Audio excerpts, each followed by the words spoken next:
Hemos estado hablando acerca del deber de la iglesia, amados hermanos. Estos estudios en cadena son muy importantes porque enfatizan tanto las cosas que luego ya cuando acabamos con este tema es más fácil que se nos quede grabado lo esencial.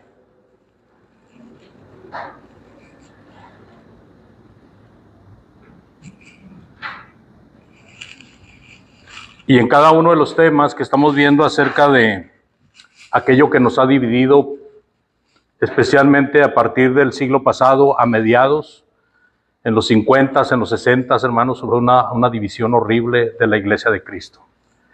Estaban unidas las iglesias por la misma doctrina, por la misma fe, pero luego vino la ambición desmedida. Fíjese, mientras que batallamos para hacer la voluntad de Cristo en cuanto a hablarle a las almas, estos hermanos se fueron para el otro lado. Querían hablarle a las almas, pero a la vez querían comprar las almas también. Porque la ofrenda se empezó a usar para situaciones benéficas, para atraer gente con la benevolencia. Entonces, nosotros tenemos constantemente que estar hablando, hermanos, de la base. Tenemos que estar hablando constantemente de lo que es la doctrina que unía a la iglesia en el primer siglo y que, si vamos a la historia, también mantuvo unida a la iglesia antes de esa gran división. Entonces, tenemos que constantemente repasar lo que es la iglesia, ¿verdad? La iglesia no es una institución humana, la iglesia es una institución divina, la iglesia es de Cristo, Cristo la compró con su preciosa sangre, por lo tanto Él puso los parámetros para regir dentro de la iglesia y también puso los topes hasta donde podemos llegar con cada situación que la iglesia tiene en sus manos para poder administrar de una manera fiel los deberes que el Señor Jesucristo puso en sus manos. Entonces, cuando nosotros nos vamos más allá de lo que está escrito, empezamos lógicamente a adulterar aquella iglesia por la cual Cristo dio su preciosa sangre.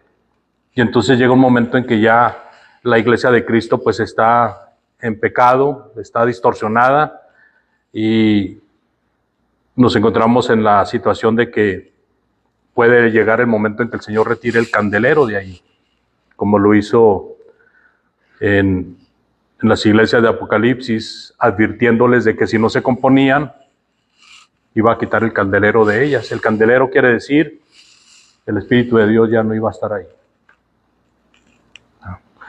Entonces, cuando hablamos pues de qué es la iglesia, nos enteramos y nos refrescamos en nuestra mente, en ese disco duro que tenemos de forma natural en nuestra cabeza, de que no podemos nosotros decidir por Cristo. Si Cristo dejó parámetros, nosotros tenemos que guiarnos por esos parámetros para que todo vaya caminando conforme Cristo quiso que caminara. Ahora, ¿cuál es el propósito de la iglesia? Bueno, pues hemos visto que el propósito de la iglesia es, al menos está en tres deberes principales, que es en cuanto usted ponga el orden que quiera, son iguales de importantes: la benevolencia, la predicación del evangelio y la edificación de la iglesia. Esos tres campos se unen. Y cuando nosotros analizamos la iglesia en el Nuevo Testamento, iglesias, amados hermanos, que no tenían ancianos, podían llevar a cabo esto. ¿Sí?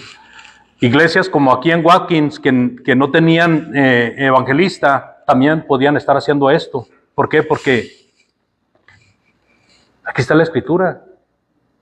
Nada más la cosa es estudiarla con paciencia, con entendimiento y argumentar con la Biblia. Argumentar con la palabra de Dios, no con lo que yo creo, con lo que yo pienso, no con mis emociones, sino con lo que dice la palabra de Dios. Entonces, el propósito de la iglesia se puede llevar a cabo aún sin ancianos, pero esto no quiero decirlo para que se debilite el asunto de que luchemos por tener ancianos. No, eso es perfecto. Nosotros tenemos que ir camino hacia la madurez espiritual. Debemos de ir caminando hacia el crecimiento, hacia el desarrollo de la iglesia en todos los aspectos. Y entre ello está el hecho de que tengan su evangelista, que tengan diáconos, que tengan ancianos, para que la iglesia pueda caminar todavía mejor que antes. Porque mire, ¿cuál es la diferencia cuando hay ancianos y cuando no hay ancianos? Bueno, la diferencia es que cuando hay ancianos, los ancianos son los que toman las decisiones y se lo comunican a la iglesia. Por si acaso hay algo que esté en contra de lo que ellos deciden y que la iglesia pueda probar que hay algo que no debe de hacerse porque ellos lo decidieron. Pero cuando no hay ancianos, entonces, ¿quiénes van a tomar las decisiones? La Junta de Varones, amados hermanos. Y la Junta de Varones debe de tener una reunión periódica, aparte de las reuniones extras. La reunión periódica debe de ser al menos una vez al mes, para llevar puntos y plantearlos ahí en la Junta de Varones y tomar decisiones y luego comunicarlo a la iglesia.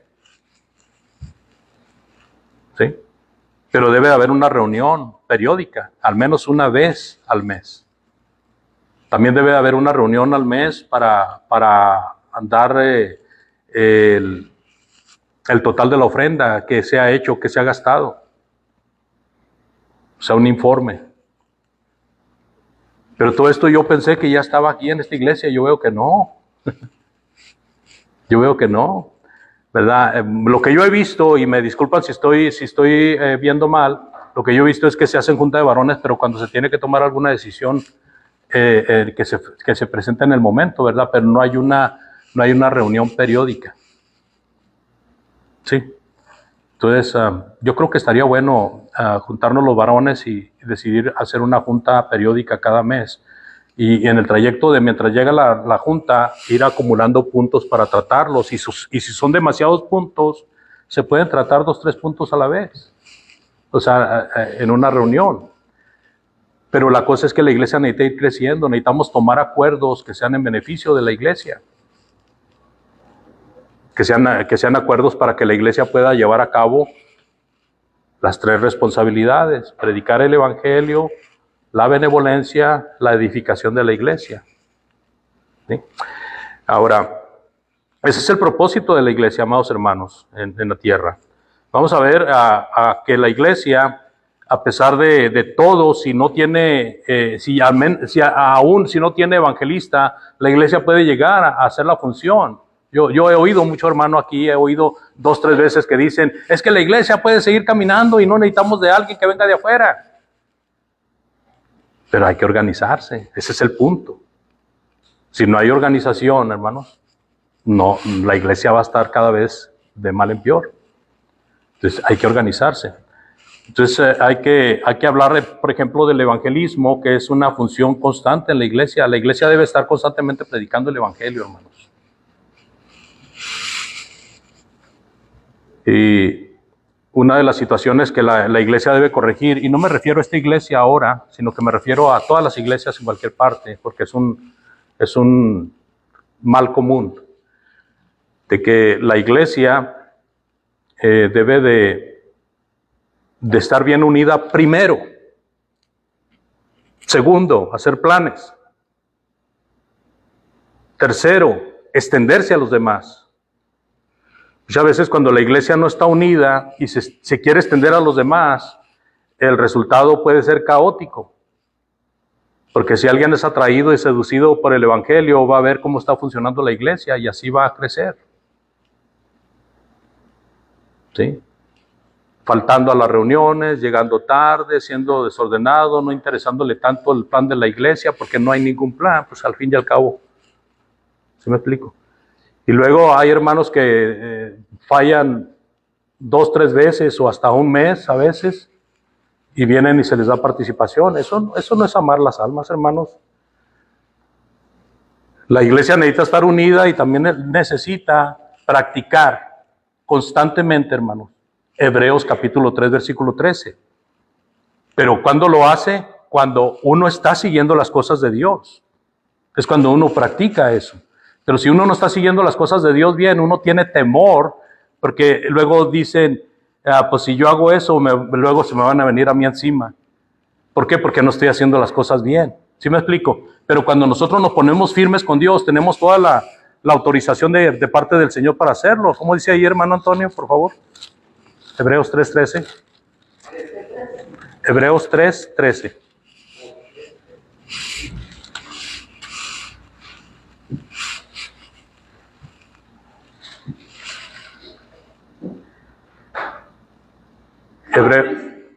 Adelante, hermano.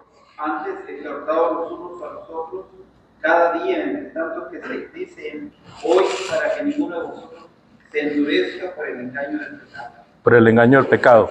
Ahora, mire, no tenemos el ejercicio de exhortarnos por amor los unos a los otros. Entonces, ¿qué hacemos? Usted me va a decir si tengo razón o me va a decir, no, hermano, está equivocado. Tiramos indirectas. Somos muy buenos para las indirectas. Buenísimos. Si hubiera un concurso de indirectas, nosotros pudiéramos tener un buen lugar ahí. ¿Qué es exhortados los unos a los otros? Es ir con la persona directamente, decirle, hermano, te hemos echado de menos. ¿Por qué no estás viniendo? Tú sabes que te amo en Cristo. Bueno, debe de haberlo demostrado, ¿verdad?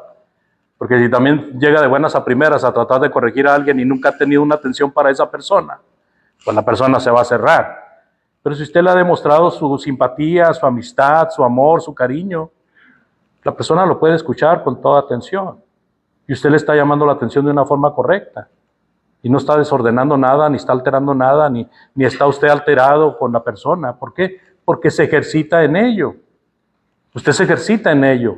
Y aprende a hablar de una manera natural y tranquila, sin necesidad de tirar flechazos o puntazos. Entonces, eso es el amor cristiano, hermanos, que necesitamos practicar. Pero para practicarlo, pues primeramente tenemos que enderezarnos, ¿verdad?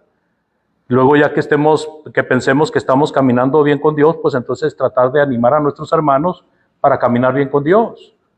Para que no seamos sujetos al dicho del Señor Jesucristo. Pues no le llames la atención a tu hermano si tú tienes tremenda tranca en el ojo, ¿verdad? ¿Sí? Entonces cuando hablamos del evangelismo, hermanos, el evangelismo es una función constante y el evangelismo tiene que ver con el hecho de hablar del evangelio y tiene que ver con el hecho de hablarnos del evangelio unos a otros. Porque esto de Hebreos capítulo 3, versículo 13 es parte del evangelio. El evangelio del Señor Jesucristo es tan precioso y tan sabio que es tanto para inconversos como para convertidos. Cuando hablamos del evangelio para inconversos, hablamos del evangelio que está invitando a la gente a venir a Cristo. ¿Ya? Y cuando hablamos del evangelio para conversos, estamos hablando de permanecer en Cristo, haciendo las cosas de Cristo. Así que yo les invito con todo el amor, ¿verdad?, que mediten en esto, que les digo es un mal general, pero cuando nosotros empezamos a practicar esto, va a haber una unidad, hermanos. Va a haber confianza. Y también va a haber hermanos que no les va a gustar y se van a ir, porque no quieren ese tipo de formalidad. Un respeto para la congregación, un respeto para el cuerpo de Cristo. Hermanos, no pude asistir por esta razón, por favor, discúlpenme. O si es justificado, pues no tiene que pedir disculpas, ¿verdad? Es el cuerpo de Cristo, Cristo es la cabeza y dice el apóstol Pablo que debemos de preocuparnos por amor unos a los otros. Entonces, esa función constante del evangelio es predicar afuera y predicar adentro, pero tenemos que empezar adentro para unirnos y que haya un mejor resultado para predicar afuera. Hay muchas cosas que la iglesia puede hacer y pueden estar todos los hermanos unidos, practicando la unidad. Pero claro, ¿verdad? Se entiende de que unos viven en una parte, otros en otra y otros en otra, y a veces se dificulta. Pero ¿qué de el deseo, hermanos? ¿Qué de mis hermanos están partiendo el alma ahí haciendo aquello? Vamos a animarles, aunque sea echándoles una llamada por teléfono y poniéndonos a las órdenes a ver si podemos hacer otra cosa. O sea, en el cuerpo de Cristo hay deberes y responsabilidades inmensas, hermanos. No hay límite. Pero nosotros no solamente cumplimos con venir a asistir aquí y dar nuestra ofrenda y poner atención al sermón. No solamente con eso cumplimos. Debemos de ser cristianos todo el tiempo. No llega el domingo y nos ponemos el disfraz de cristiano y luego se acaba el domingo y nos quitamos el disfraz. No. Y jóvenes, hay muchos jóvenes que pudieran estar aquí con nosotros. Pero los que tenemos, pues tratamos de mantenerlos y animarlos a que se incorporen a esta situación para que ayuden. Cuando vemos el toro desde la, ¿cómo se dice? Cuando ve uno el toro desde dónde? Que lo ve uno fácilmente. ¿Desde dónde, hermana? Desde la barrera. No es lo mismo estar ahí adentro del rodeo, ¿verdad? No, muchas veces cuando estamos viendo el toro desde la barrera, pues decimos hay que arreglar esto y esto y esto y esto, ¿verdad? Pero ya cuando estamos adentro, es más difícil porque adentro se nos impele a participar, no solamente a estar ordenando, a participar, a tener actividad, a ser activos. Entonces la iglesia del Señor va a caminar mejor, amados hermanos, si hay unidad entre nosotros como cristianos. Y esta exhortación no es solamente local, sino que es siempre donde va uno, va predicando y va hablando de estas cosas. La unidad empieza con la demostración de amor, hermanos. Y la demostración de amor no es solamente saludarse y bromear. La demostración de amor es, hermano, te echamos de menos. Hermano, ¿cómo ha seguido tu salud? ¿Cómo te encuentras? Hermano, ¿por qué no nos estás ayudando en esto? ¿Estás haciendo otra cosa? ¿Qué es lo que te impide ayudarnos en estas cosas? Y esta es una faceta que continúa, hermanos. Donde vamos a empezar a preguntar por qué no se hace esto o no se hace aquello. Pero tenemos que hacerlo con respeto y cariño. La edificación es necesaria entonces para la iglesia, porque a través de la edificación, pues ya se tiene la enseñanza en la cabeza, ¿verdad? En la mente, y ahora nada más falta de que alguien le dé el empujoncito para que empiece a practicarla, o que empiece a practicarla sin necesidad de que alguien le dé el empujoncito, pero hay que enseñar. Entonces por eso estamos enseñando la responsabilidad de la iglesia. La iglesia, hermanos, no se va a justificar delante de Dios de no haber estado completa. La iglesia, sin estar completa, puede hacer las tres principales funciones que le competen. Y entonces dirían, bueno, ¿y para qué necesitamos un evangelista o para qué necesitamos ancianos? Bueno, porque hay que organizarse, hermanos. Si no se pueden organizar, alguien tiene que venir a decirles cómo hacerlo. ¿Cómo se pueden organizar? ¿Sí? Y ya organizados, inclusive con el rol de predicadores, predicando uno un domingo, otro, y cada uno bien responsable en el compromiso que se echa, estudiando la palabra de Dios para edificar a la iglesia. Eso puede caminar muy bien mientras sale alguien que diga, yo me quiero dedicar al evangelismo. Yo tengo la esperanza de que de aquí al tiempo que acordamos ya haya al menos 2 candidatos o 3 para decir, me quiero dedicar a la obra. Porque eso de dedicarse a la obra, hermano, es estar estudiando constantemente y viendo cómo exponer el mensaje de Dios para que quede plasmado en el corazón. No es solamente pararse a predicar y llenar el tiempo, o no solamente predicar porque se me ocurrió de que están mal en esto y los voy a regañar por esto. No, no es solamente eso, hermanos. Es la enseñanza en todos los aspectos. Entonces necesitamos unirnos, necesitamos tener una reunión al menos cada mes y poder caminar más unidos para poder ser vistos como una iglesia que respeta y trabaja. Es más, hay personas que son tan nobles que se manifiestan a veces la admiración de una iglesia que no tiene evangelista y que está caminando. Ahora imagínense si nos organizamos, pues con más razón. ¿Comentarios o preguntas, hermanos?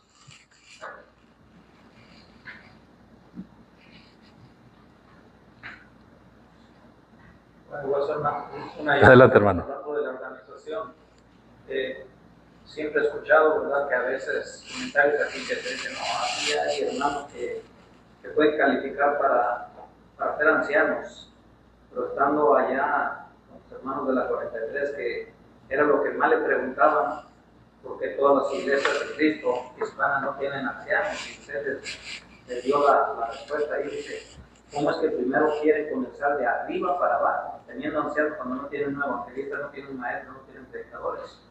Digo, ustedes lo que necesitan primeramente es comenzar de abajo, pero usted dijo que tenía que uno consagrarse a Dios, dice, pero mira, me invitaron a que les predique todo, ¿dónde están? No están demostrando interés, ¿cómo van a llegar a tener ancianos? Entonces, tener un evangelista, es lo que yo he mirado, tener un evangelista, tener ancianos, pues, ¿cómo podemos calificar si yo soy un evangelista y siempre llego tarde o vengo cuando me toca nomás predicar o no? ¿Verdad? Entonces, lo que el apóstol Pablo habla, ¿verdad?, realmente para uno que va a hacer eso debe tener testimonio, ser responsable, o sea, que tenga la confianza por los demás. Y pues, estamos llegando siempre tarde o se nos atraviesa algo, ¿verdad?, y luego ya no venimos.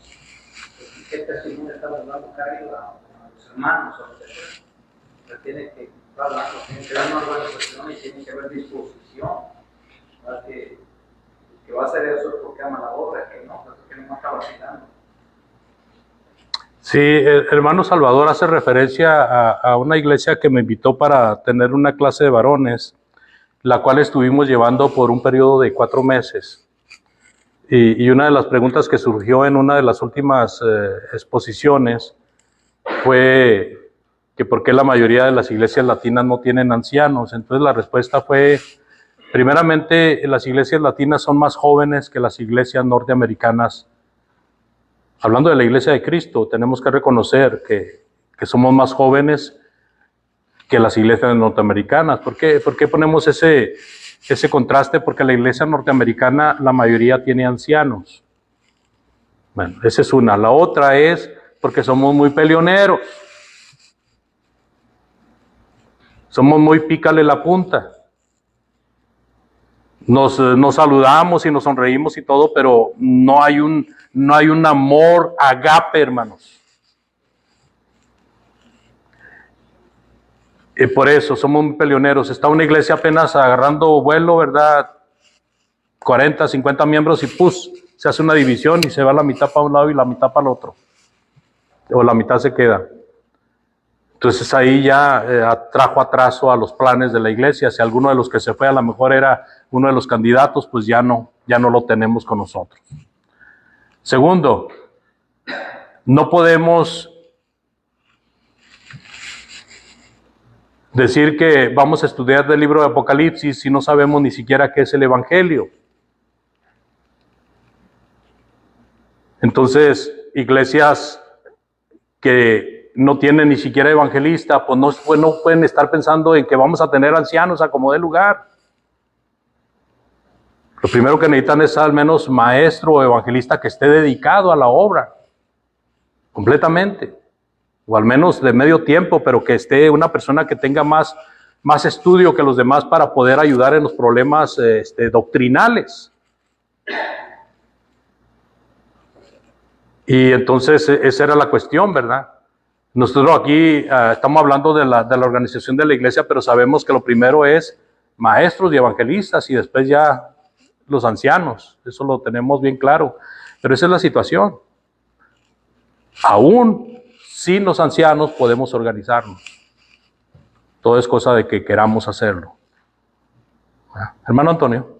Sí, otro problema que he visto, no solamente en la iglesia, lo he visto en muchas organizaciones, que entre las organizaciones, los pastores se adueñan del rebaño, y lo mismo también en la iglesia de Cristo, que los predicadores o maestros se adueñan de la congregación. Eso es el problema que yo he visto. Hermano Antonio, usted conoce el asunto cultural de nosotros los mexicanos, ¿verdad? De que cuando se habla del machismo y se le echa la culpa al varón, una de las defensas del varón es que también la mujer tiene la culpa. ¿No le ha tocado a usted eso? ¿Sí? Porque a veces el hombre pues es abusador, ¿verdad? Y la mujer le da permiso. Cuando una iglesia, hermanos, permite que un miembro, sea el predicador, el maestro, quien sea, empiece a dar órdenes, fíjese bien, órdenes, tienen que ponerse muy listos.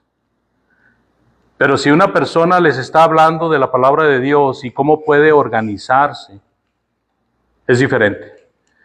Pero lo que dice el hermano Antonio es muy común. ¿Por qué las iglesias no tienen también ancianos? Porque, es más, fíjese, hermano Antonio, a veces las iglesias duran años con un solo predicador. Y qué raro que no surja otro. La ideología, hermanos, es que hermanos recibían salario.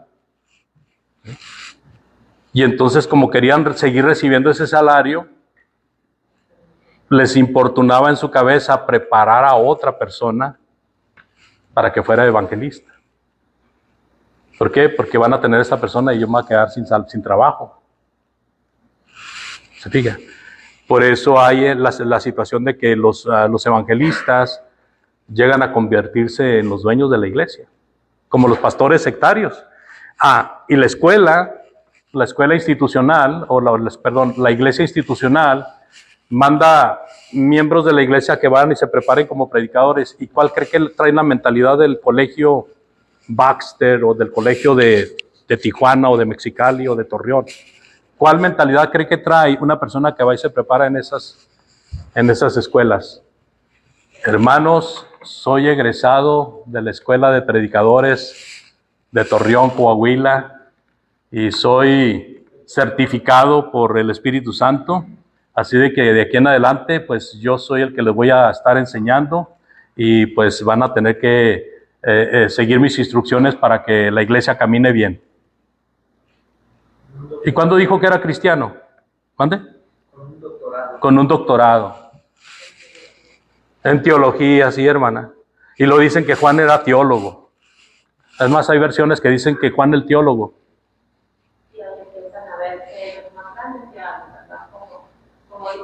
Sí, sí. Bueno, y eso sí estamos orejones, porque a lo mejor no estamos orejones. Hermanos, pero mire, aquí es bien fácil de tratar el asunto de cuando un hermano quiere levantarse de esa manera. Porque mire, una persona que se levanta con el propósito de enseñar y de capacitar a otros hermanos para que también enseñen, pues es diferente, hermano.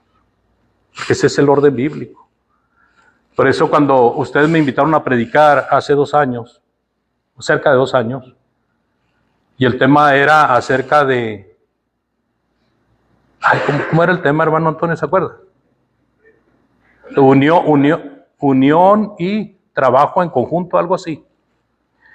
Y estábamos, mis estudios fueron preparados especialmente de Efesios capítulo 4, donde dice que Él instituyó a unos profetas, a otros apóstoles, a otros evangelistas, a otros pastores y maestros para que fueran los jefes de la iglesia. No, con el fin de capacitar a cada uno de los miembros para que cada miembro supiera qué hacer en la obra de Dios.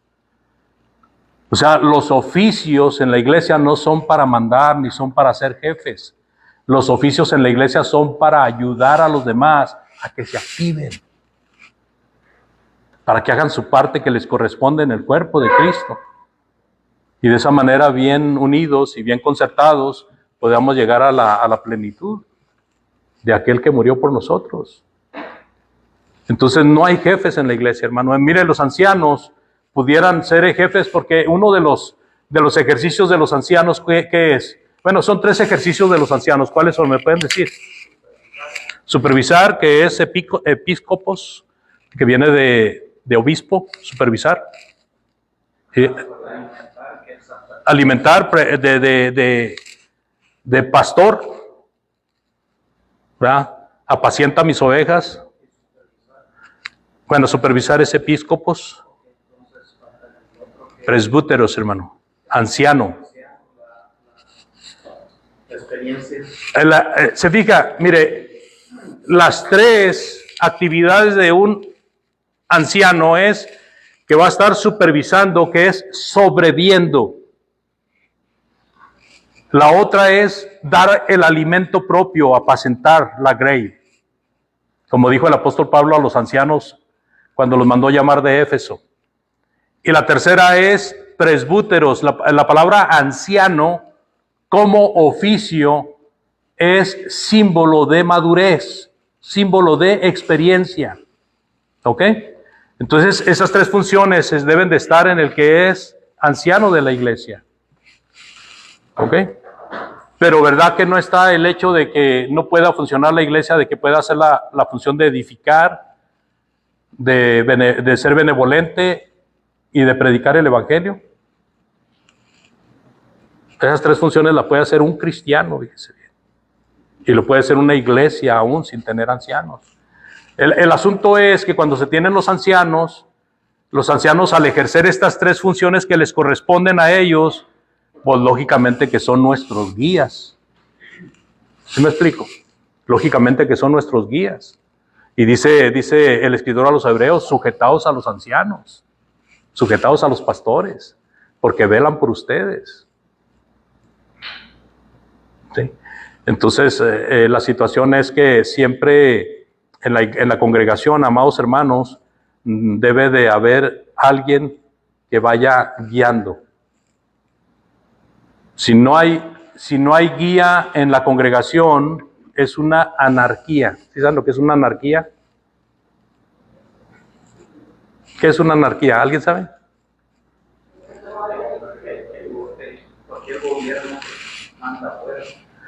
Una anarquía, hermanos, es un desorden donde no se respeta nada ni nadie. Cada quien hace lo que le da gana. Entonces, cuando hay una guía, siempre hay una manera de sujetarse. Y si esa guía es bíblica, es correcta, pues hay que sacarla adelante. ¿Por qué ha habido tanto abuso en las iglesias del Señor? Principal problema del que hacemos tanto énfasis. ¿Por qué ha habido tanta gente que ha abusado de la iglesia del Señor? Sean evangelistas o sean hermanos que vienen y nada más están viendo la ofrenda. ¿Por qué ha habido tanto abuso? Por falta de estudio, hermanos. Por falta de conocimiento. Cuando uno conoce, uno pone el alto. Tranquilo, mira, aquí dice el Señor, para esto es. No es mi idea, no es mi filosofía, no es lo que yo creo, lo que yo pienso, es lo que dice el Señor. Dice claramente para qué debe ser la ofrenda. Y si nosotros tenemos que ayudar a una persona, veamos a la viuda que era puesta en la lista para poder decidir si se puede ayudar a una persona con la ofrenda o no se puede ayudar. Tiene que ser ejemplar, un hermano fiel, ejemplar, y que no tiene nadie más que vea por él. Así de fácil, o sea, la palabra de Dios nos las pone bien fácil, pero nosotros queremos hacer cambios. Nosotros queremos ser más buenos que Dios, y no se puede. No se puede ser más buenos que Dios y permanecer fieles. Preguntas o comentarios, hermanos. Hermano Antonio. Segunda Timoteo 4:2. Que prediquen la palabra que dice a tiempo y fuera de tiempo, redarguye, reprende, exhorta con toda paciencia y doctrina, porque vendrá tiempo cuando no la sana doctrina, sino que teniendo comezón de oír, se amontonarán maestros conforme a su propio concepto. Sí. Entonces, usted dijo ahorita, ¿no? La ignorancia a la palabra de Dios, la que trae la problema. Sí. Y el mundo pues va de mal en peor, también como leemos ahí en ese contexto, ¿verdad? Y muchas veces la gente quiere tener maestros, quiere tener enseñadores que hablen pues suavecito al oído, ¿verdad? Que no se oiga tan duro. Pero por eso el apóstol Pablo le encarga mucho a Timoteo. Fíjese, y Timoteo era un evangelista y tenía que estar recibiendo constantemente instrucciones del apóstol Pablo. Así que un evangelista debe estar bien sujeto a la palabra de Dios. Porque los apóstoles que tenemos en la iglesia, ¿dónde están? ¿Dónde están los apóstoles de la iglesia? Aquí están en la Biblia. ¿Dónde están los profetas de la iglesia? Aquí están en la Biblia. ¿Verdad? Interesante. A propósito, hermanos, ya se concluyó el tiempo, pero quiero anunciarles para que mis hermanos varones se vayan preparando y que vayan invitando a otros hermanos de otros lugares. Quiero comenzar un estudio de varones y vamos a hablar de el deber del evangelista. Es grandísimo, hermanos. O sea, hay mucho material del cual estudiar para el tema, el deber del evangelista. Y cuando uno acaba de leer cuando uno acaba de aprender el tema del deber del evangelista, es cuando surgen hermanos y dicen, yo le entro, hermano, yo quiero ser evangelista. Yo aquí me he propuesto con los jóvenes y algunos hermanos de allá de la Tomás, y aquí también creo que lo he dicho, cualquier hermano que quiera aprender a ser evangelista, a hacer el trabajo de un evangelista, estoy a la orden. A mí no me estorba, al contrario. Sé la gran necesidad que hay por todas partes de evangelistas, por lo tanto sería yo un necio, un torpe, un condenado de pensar que no debemos de preparar evangelistas. Hermanos, tenemos que preparar evangelistas. Entonces, vamos a empezar con esa clase, ¿verdad? Y si aparte alguien dice, hermano, pues a mí me gustaría ser evangelista, ok, vamos a empezar. Inclusive puedo hacer a tiempo para una clase particular, si es necesario. Con la Biblia hay un pizarroncito que puede uno empezar. Hermana, adelante. ¿Cuál es su nombre, hermana? Ireri. Ok. Adelante, hermana Ireri. Que Pablo era teólogo. Juan. ¿Por qué?